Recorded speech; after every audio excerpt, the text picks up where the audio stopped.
Vijay Sairam, a former caregiver for both of his parents, is now the founder and educator at Remote Job Central, a mission-driven startup dedicated to democratizing access to remote jobs for talented people worldwide and helping them work from anywhere without any geographic restrictions. Vijay has been working remotely for over a decade and is widely recognized as a remote jobs expert and remote work advocate, especially for those who need it most. Vijay, welcome to the show. Thank you so much for joining me. Oh, hi, Pooja. Thanks so much for the introduction. And it's been a great pleasure and honor to be speaking with you. Thanks for having me. Yes, absolutely. Now, when we spoke, you mentioned that you've cared for both of your aging parents, and now you're channeling that experience into your professional work. Can you share what caregiving looked like for you and what influenced your approach? Sure. Caregiving was one of the most humbling and transformative periods and experiences of my life for both my parents, I would say. And it required a deep sense of patience, presence, and adaptability, the qualities that I now consider very important as to how I build and lead. And during that time, like when I was caregiving for my parents, I actually witnessed firsthand how traditional work structures, like in the normal corporate environment, often fail caregivers due to the rigid 9 to 5, the unspoken penalties for needing flexibility to care for them, and lack of empathy. And it all reinforced how crucial remote work can be for people managing complex personal responsibilities. And that experience didn't just influence my approach, but it came as to why behind the approach of why I wanted to build Remote Job Central and create a platform that normalizes flexibility and democratizes access to work, especially remote jobs, especially for those who, like me, have to juggle and balance between care and career, because career is incomplete without care, right? Because obviously the care is built in part of it. So in caregiving, we need to learn how to prioritize what really matters and listen more deeply and lead with empathy. So these are all the lessons that I've taken away in building Remote Job Central and the community around it, curating job listings and advocating for inclusive hiring practices. So this is all about it's not about being stuck in a corporate cubicle, but as to how you can manage your time more effectively in prioritizing relationships first, and then giving your time to the rest of the things that actually matters. Yeah, we're going to get into more of the job side of it in a bit, but I just wanted to mention how, remote work became so mainstream during the pandemic, right? Like globally, but now people are pushing to go back to the office, even though we saw the benefits of remote work for everybody, right? Especially in my field for caregivers who then could stay employed and continue to work without having to leave or go part-time or take short-term leave, right? To take care of their loved ones or whatever the situation might be. So I love that you're focusing on this because not enough people are talking about it. But before we jump into that, one of the topics I really wanted to highlight and talk about was how caregiving varies from culture to culture. So in our South Asian culture, we're very family driven. There's a concept in the US that I know does not exist in India, but it's called filial piety. And it's the concept that you are obligated and expected to take care of your family, right? And oftentimes that comes with a lot of different expectations, a lot of different feelings, emotions, and then a lot of juggling of responsibilities. And so filial piety is a value that shapes the caregiving in a lot of cultures, but specifically in our South Asian and East Asian cultures. And so how did your upbringing and your cultural background shape your beliefs about how you cared for your parents? Well, that's a very good question. Of course, the term filial piety is actually very deep. I mean, it actually runs very deep in our cultural upbringing, especially coming from an Indian background. And growing up in an Indian household, caring for one's parents is usually not seen as an obligation, but it's a natural extension of love, respect, and gratitude for the things that our parents poured everything into raising us. And when they begin to need the support from us, stepping into the role of a caregiver does not feel like a chore, but it actually comes out as a responsibility out of love and coming full circle, actually. And in addition to that, it also taught me the importance of interdependence, because it's all about like give and take and the quiet resilience, which actually now influences the factors that I lead and build, and I believe helps the community that the work should support life and not the other way around. I know many people in cultures where caregiving is a family value, and it actually feels forced to choose between career and care. But my goal is to help change that, and by making remote work more accessible and more equitable and more human-centered. So it's all about giving more power back to people who deserve it and who wants to prioritize their families first instead of career, because you can always find another work or another job or anything like that, but you can't find another parents. You don't have Yeah. the liberty to do that. Right. Right. No, Yeah. and I love what you said about, we work to live, right? But in the modern economy, modern society, it has turned into or shifted into living to work, right? Our work cultures are so strong and demanding that now it's almost there's no separation. It's all integrated, and that's not always how it should be, in my personal opinion. But I think that's where you're saying like maybe some better integration where care comes first and then work is a part of it. Maybe that's a better Right. way of looking at it.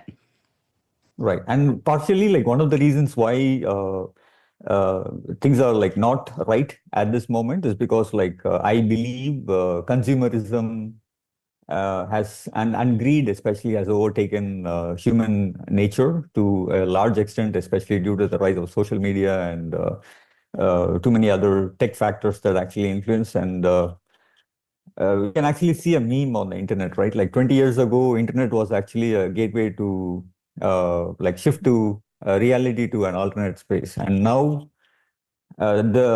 the reality is actually the gateway to skip out of internet. So we have become so technically obsessed with so many different things. I mean, I'm talking about myself too. We wake up with the Yeah, phone and we end with the phone. So technology is has influenced in one or the other way. So I think right. there is always a point to work around that, right? Yeah. Now we take nature breaks, right?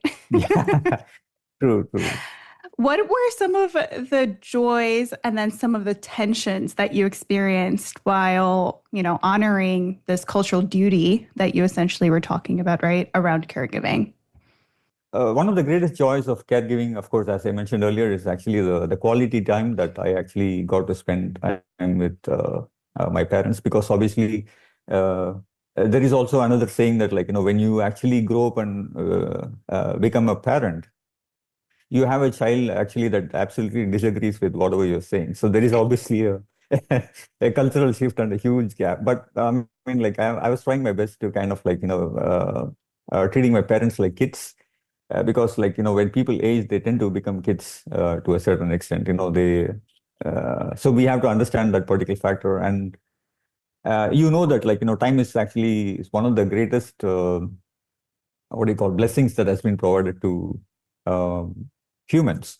And nobody is promised a tomorrow, but of course, for due to the same very factor, we actually tend to kind of take people for granted, not knowing when is the last goodbye. So I actually had the opportunity to spend as much quality time with my parents in their last moments, and especially in terms of when they were ill, and I was balancing my work and also contributing to the personal needs of them. And again, as I have explained to you before, in our culture, especially from an Indian background or from the South Asian background, caregiving is seen as an expression of love and duty and not as a chore. So even in the hard moments, I felt grounded in the sense of purpose, the deep fulfilling purpose, because you're able to at least do something back to the people who raised you, actually. Yeah. But it wasn't the, yeah. Do you feel like that belief then helps you get through the hard phases more easily? I mean, in the part of like, caring for them. Yeah.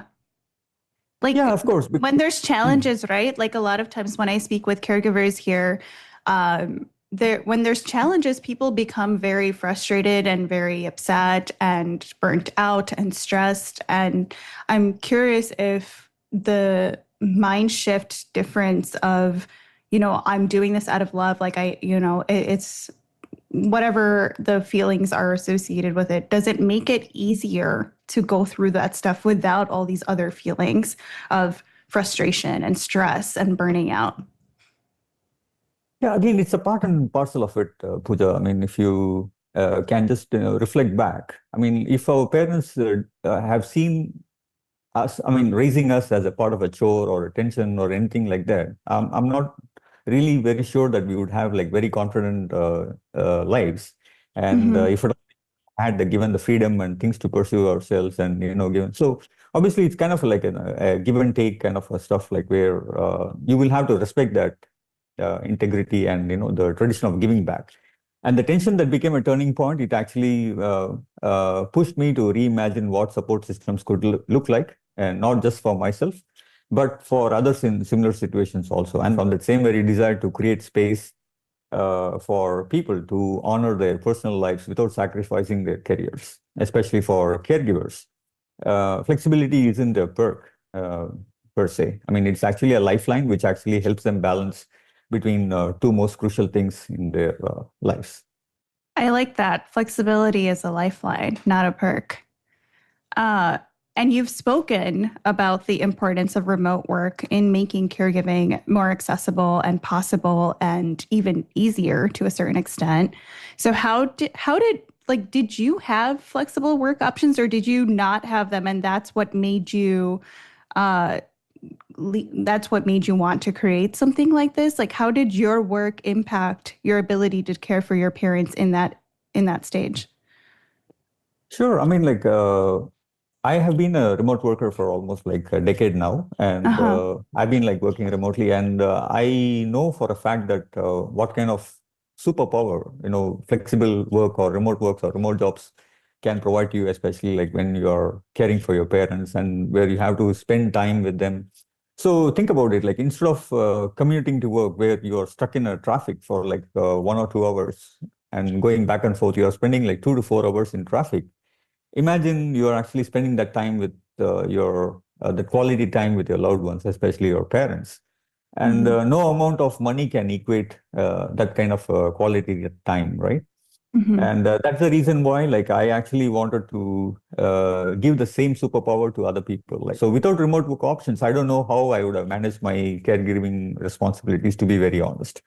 Yeah. Because being physically present with my parents, who still being able to contribute professionally, gave me a level of stability and peace of mind that traditional office setups could never offer. Yeah. And in one or the other way, that actually opened my eyes, and especially in caregiving roles, where I thought that I could offer the same kind of flexibility uh, to make sure that remote work isn't a privilege to, especially for few people, but it should be a power that should be democratized to people worldwide. And not to mention, like, I also have my sister who is also a remote worker. Like, she was also very instrumental in kind of like, contributing to our family's caregiving part. So I think it's actually the right time that I also give her the right credit for, supporting me in best possible ways that she can while caregiving for our parents. She punched above her weight, actually, in some cases, I must say. So due respects to her, actually. Yeah, that's awesome. And I think like if as a family, if can you imagine if everybody had a remote job, how much more support there could be, right? For everybody to be involved. So in our family, for example, my husband and I both work from home primarily. So we have the flexibility to, even simply run errands if we need to, but also if something happens, then we're both available to go figure it out, right? If something happens. And so There's a lot of benefits in that aspect, and I would say we're both more productive because of that, right? Because we have the time that we can allocate to different things on our time instead of the company's time, which is very helpful. Now, there's a difference between in remote jobs where somebody is assigned work and they can, as long as they get their work done, they can work at any time. Or there's the remote jobs where you're expected to be like on your computer at your desk from like 9 to 5, because even though it's a remote job. So talk to me a little bit about how you, I guess, think about or approach which one would be, I guess, more suitable for a certain caregiver or a specific caregiver or not. Sure. Before I start, let me clarify that there is a wrong notion that work from home jobs are remote jobs. Let me tell you, work from home jobs are not remote jobs. Remote Hmm, jobs are actually something like, as the name suggests, it shouldn't be tied to a location. You should be free to contribute from a cafe or from a mountain or even from a beach or wherever it may be to sure. the company's mission and goals. And because most of them are confused between work from home jobs and remote jobs, because work from home is typically seen as a kind of a perk offered by many companies at the moment, and they come with a clause that you have to come to an office for two Mm, days, and that actually beats the purpose of having a work from home job, because if you can't trust your employees to work remotely, you shouldn't hire them in the first place. good Right. point. So, yeah. So, I mean, I'm talking all this from my decade of experience Yes, dealing with all the things that I've seen. Like, I can literally write a book. I'm thinking about doing that, but I'm just you talking of, should. yeah. So I'm just talking about from my own personal experience, sharing this. So there is a two ways of, like, dealing with bad employers and, bad employees. So you should kind of have a balance as to, like, where people, and you should have right boundaries in terms of, like, for both employers and employees as to what are good terms, and what are acceptable terms and what are not acceptable, and what is the thin red line. So there are a lot of factors that go into that, actually. Yeah, yeah. How do you think caregivers who need that remote work lifeline, how can they, one, find the right fit for them, but two, if they don't want to leave their job, are there ways that they can advocate for themselves to ask their employers for remote work? Of course, like, see, as I mentioned, your care is built in career. So which means that, like, your families comes first. As I mentioned, like, you can always find another job. You can also find another workplace, but your family is irreplaceable. And let me, because I'm telling you this, let me also tell you one another fact. With due respects to all the companies, I mean, I have immense respect for them, but of course, the company is actually a profit-making entity, and I've literally seen this happening. And you may give your heart and soul to any company, but at the end of the day, like, if they choose to let you go, or let's say, for example, God forbid, like, something happens and you're no longer there on this planet, the company will not even think twice to put up a hiring banner, and they'll hire somebody in just another 1 week's time. But Hmm. that is not the case with your family. I mean, like, you leave an emotional void that is irreplaceable. So at any Yeah. given day, families always comes first for me, and I also advocate the same for other people. And so if in case you actually have a need, that you actually have a situation that you actually need to spend more time with your family, you should start talking for yourself. You need to go to the HR or your manager in the first place, tell them your use case, and tell them, if, I mean, like, not all jobs are that can be done Remote, remotely, but right. yeah. So, but all the things that can be done through a computer and with an internet connection, 100%, you should advocate for standing up for yourself and putting across your needs in such a way that you're being heard, and your needs are being addressed in best possible ways. Yeah. Yeah, I think that's really important. It's really hard, like at least in the US, our work culture is terrible as it is, but even like getting time off is often really difficult. There's no like federal leave policies. It's very dependent on the employer. And so a lot of times employees, especially those who are in caregiving roles. So it's different, right? If you're caregiving, if you're raising children, that's a different mindset that employers have versus if you're caring for older adults or elders in your Hmm. family, right? Because one is Hmm. seen as, oh, yeah, like your kids need you, go ahead, right? Or if someone calls, they're saying, oh, your kid is sick, can you pick them up from school? Sure, your employer is like, yeah, okay, go ahead, you can go.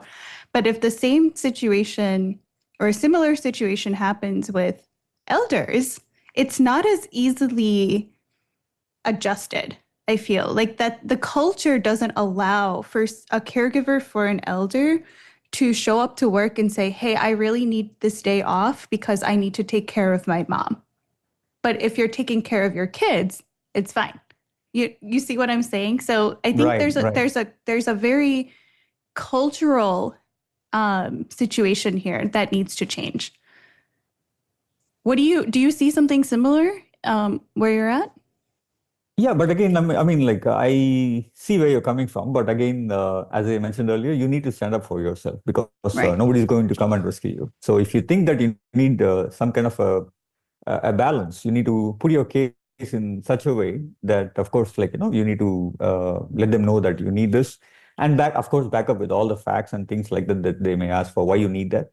Yeah. And even double more bonus points if you work for a remote first company. They don't need all these things. They Right. actually think that you can actually we hire you for your skill, not the place that you live in. Hmm. There are hundreds of companies, and that's where I come in there. Right. Uh, I actually have a database of companies which hire remotely, and not all people know that. And I actually put them in touch with all the companies that they should know, and that makes their life much easier. And again, coming back to your point, it's not about being caring for kids or caring for elders. Care is care, right? I mean, Right. you can't differentiate between love in many different ways. Love is love. I mean, there is love or there is no love. There is nothing in Right. between, actually. You get the point, right? So Yeah. Yeah. So that's how Yeah. it works. So you need to stand up for yourself. When you think that you actually need some help, you should ask for it. And 99%, 99.99% of the times, not all of them are jerks. Like there are really good people out there in this planet, but a few bad actors does exist everywhere actually. So you'll Yeah. have to deal. Yeah, that is true. I'd like to say we just don't hear about it when employers are good, right? We only hear about it when the employers are difficult or they're not adjusting or not letting you do stuff. So it's hard to know, like, oh, there are all these companies out there that will support you without you having to give them all the information, Right. right? If you just say, hey, I have personal needs, like I need more flexible work, that should be enough. Absolutely. So tell me a little bit about, you said in building Remote Job Central, you were really trying to meet this gap of how caregivers find work and how they can stay engaged in work. So Hmm. what is there a bigger mission here? Like what is the bigger mission? Yes, of course. Remote Job Central was born with only one single mission, it's to make remote jobs accessible to all skilled, talented people worldwide, not just only for people living in advanced countries or with strongest passports. So, a good developer or a good designer or a good writer can come from anywhere on this planet because unlike a dollar, the talents are equally distributed.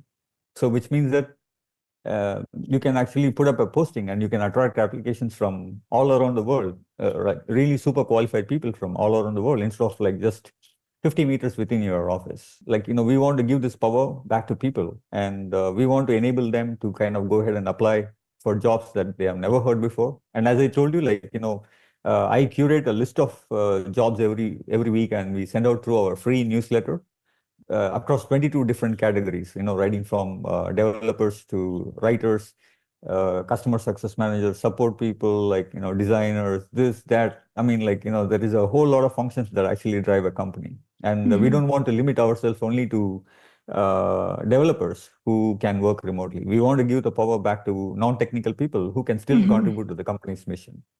Yeah. So as I mentioned, we want to give this power back to people and make sure that a remote job serves as an equalizer And we want to democratize this so that all qualified people, irrespective of wherever they are, they get access to high quality jobs and the salaries that pay the top dollar, irrespective of wherever they are. Not because of the place they live, but the kind of talent that they bring to the table.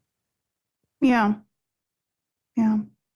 I think a lot of good points. I think it's really important that people know that there are options out there and that there are people who can help you get to those options, right? Because I think that's another thing is you can search all of these job boards all day long, but you're going to have to one narrow it down very specifically, and they might not all post on those same job boards that you're looking at. And so then you might miss something, or you're maybe, even if you're looking for remote work, you're only looking in your area. What is the point of Right. that? Right? Like Exactly. if you can find a job anywhere and still work remotely, at a time that works for you. Because let's be real, if I'm here, I'm not going to find a remote work option in India because my working hours would be terrible, right? Right. Right. Um, but yeah, I mean, I think it's good to know that there are people who can match you with other options that could work for you.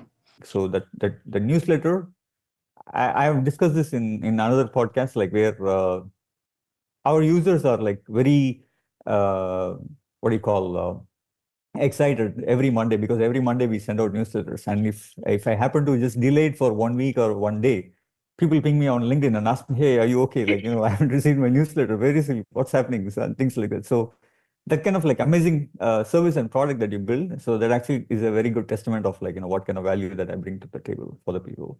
Yeah, I know, that's great. I can totally understand that because I have a newsletter that goes out every Wednesday morning at 8:30, and if it's not up, someone's like, "Are you okay?" um, but I totally understand. But that's great because you've clearly built something that's valuable that people are looking forward to. And so I think it's something that I'm really glad to know that it exists. Vijay, before we wrap up, if you could offer one piece of advice to someone who is juggling their career while caring for an elder, what would you tell them? Hmm, that's a very, I mean, like giving advices to people. I mean, that's kind of like very From an thin. employer standpoint, maybe. Okay. I mean, like my one piece of advice who are looking for jobs, I mean, especially remote jobs and also caring for your loved ones, I would say give yourself a lot of grace and uh, time and patience every single day, because whether you know it or not, indirectly, you're actually doing two full-time jobs, because one is you're actually working for your employer, and the one you're often silently and with love, you're actually contributing to your own loved ones, that most of them outside your family will not even understand like what you're going through. So people may have many different notions or opinions about like, or they may Yeah. be judgmental. So you don't have to really worry about it. So you don't always get the balance right. Some days of your career may take a backseat, and the other days may feel stretched very thin at home. So that doesn't mean that you're actually failing. It actually means that you're actually human and you're actually letting go of the perfection point of it. You don't have to be like really perfect, but you just have to be human and focus on the value and the presence that you're actually offering to your loved ones. And in addition to that, I also advocate for the flexibility of remote work. So if in case, as I mentioned earlier, like if in case you think that you actually need some help in terms of from your employer, you actually need to work remotely, or you need to get some assistance from them, please feel free to stand up and ask for what you want, because as they say, like, if you don't ask, you may have never been like, you never know what you could be offered. So, and it doesn't hurt to ask. Right. At the max they can say no, but if you ask, you may there is a 1% chance that you can actually get it, and they should know that they are not alone, and we are together on this actually. That's awesome. Vijay, thank you so much for sharing about your background and the mission behind your company and how you are bringing remote work to the caregivers who are really taking care of their families at home. So, thank you so much. Sure. Thanks so much for the opportunity to share my insights, and it's been a great pleasure talking to you, Pooja. And I also would like to highlight the fact that you're actually doing a very phenomenal job in terms of like highlighting caregivers and for the elders. So good karma to you as well. Thank you. It's been fantastic talking to you. Thank you so much.